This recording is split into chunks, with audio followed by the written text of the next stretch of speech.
You want to know how fast your life can turn upside down?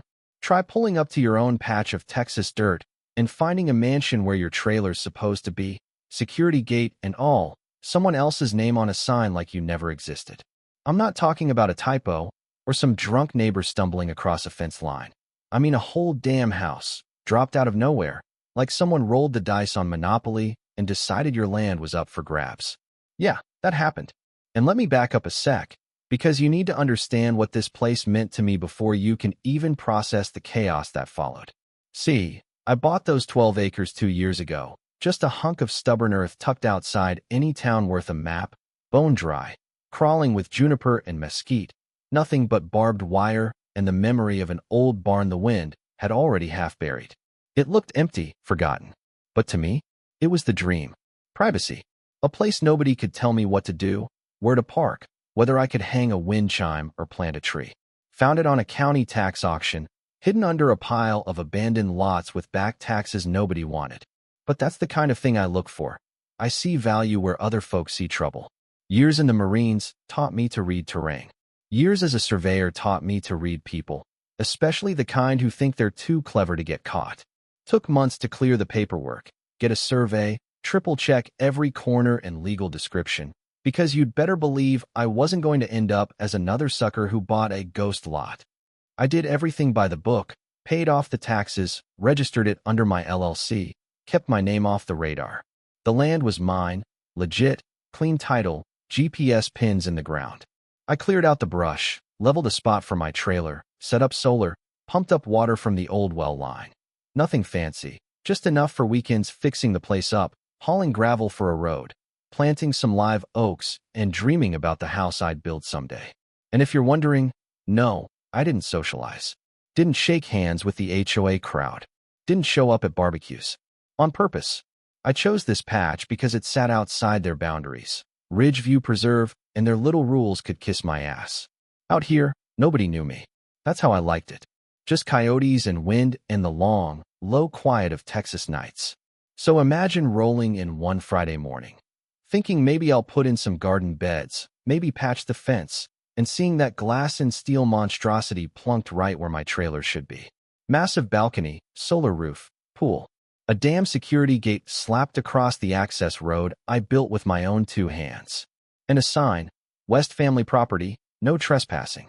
For a second, I just sat there in the truck, gripping the wheel so hard my knuckles went white.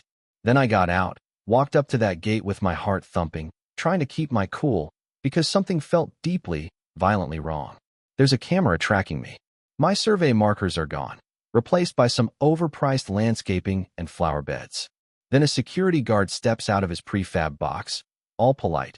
"Can I help you, sir?" I held up my phone, showed him my deed and plat map, calm as I could manage. "I own this land," I said. He looks me up and down like I'm some drifter.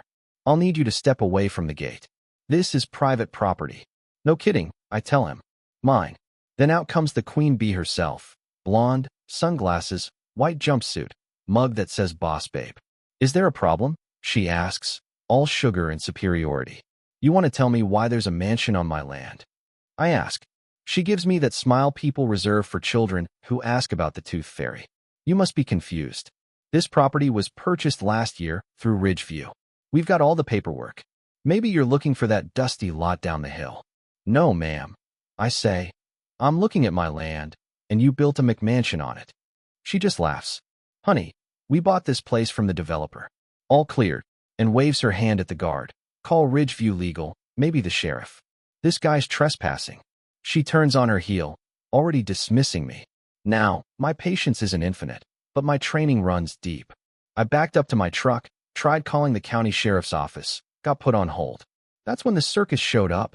Karen, as I'd later learn, flanked by her husband Jeff, and 2 muscleheads who looked like they got kicked out of an MMA gym. "You think you can film our home?" Jeff barks. Before I could answer, one of them sucker punched me. Another tackled me. My phone flies. I hit the gravel. A boot stomps my ribs. Next thing I know, I'm out cold, and when I wake up I'm in a hospital bed, face swollen, ribs taped. Nurse telling me some rancher found me in a ditch. And that's when the stubborn part of me really kicked in. Because people like that, people who think they can take what's yours and beat you into silence, well, they don't know Marines. And they sure as hell don't know surveyors. So 3 days later, still hobbling, I hit the sheriff's office, filed charges for assault, gave them every scrap of evidence I had. Karen West, her husband, 2 unknowns. Then I called Linda Chavez, old friend from the Marines turned property rights attorney, and hired a private investigator, Ray Mercer, who had a reputation for digging up dirt and not caring who got muddy. Linda went straight for an injunction, and Ray flew a drone over my property, caught the house, the pool, the missing markers, all sitting dead center on my legal parcel. But that wasn't the twist. The twist was in the county records. Ridgeview Development had filed an amended plat map 2 years after my purchase, reclassifying my lot as public reserve, then selling it cheap to Karen. Some county official, Thomas Hayes, rubber-stamped it. No cross-check, no questions. I got copies of everything. Ray finds emails and receipts that don't line up with anyone's salary. Smelled like a payoff from a mile away. Meanwhile, Karen starts posting on social media, painting herself as the victim. Claims she's being harassed by a disgruntled squatter. Calls me a toxic relic trying to steal her dream home. At the same time, she's listing the house as a private luxury retreat on Zillow, already pitching it as an off-market Airbnb to her friends. Like she owned the whole damn ridge. And while all that's swirling, my truck gets keyed, someone tries to rip my dashcam out again.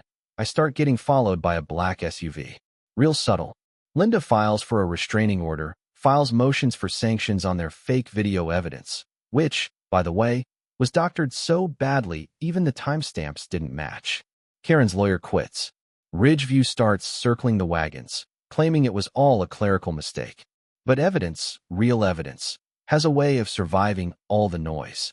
And when the day came for court, Linda laid out everything: surveys, photos, GPS overlays, tax receipts, emails, the lot. Karen's lawyer tried to spin her as an innocent buyer. The judge didn't buy a word.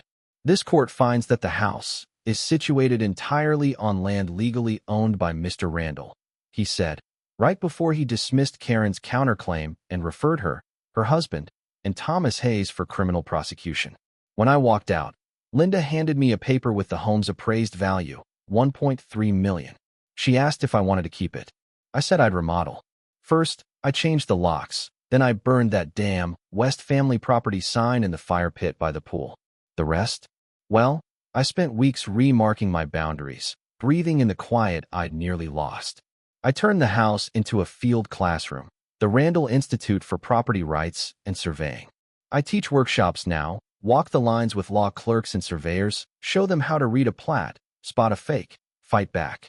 As for Karen, she lost her house, her car, got hit with 6 figures in damages and legal fees. Her HOA dropped her. Her name, and Hayes's, show up in a new county ethics bill, a little cautionary tale for anyone who thinks privilege beats paperwork. And the funny thing is, closure never looks like what you expect. Sometimes it's a letter from the woman who tried to ruin you, saying she just wanted to feel important. Sometimes it's walking your land and knowing nobody's going to take it from you again. And sometimes it's just peace. The long, slow kind you fight for, one marker at a time. So you tell me, was it worth it? Would you have fought this hard?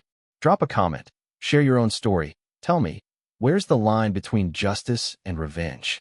And if you ever find yourself in a showdown over what's yours, remember, paperwork, persistence, and the truth beat privilege every damn time.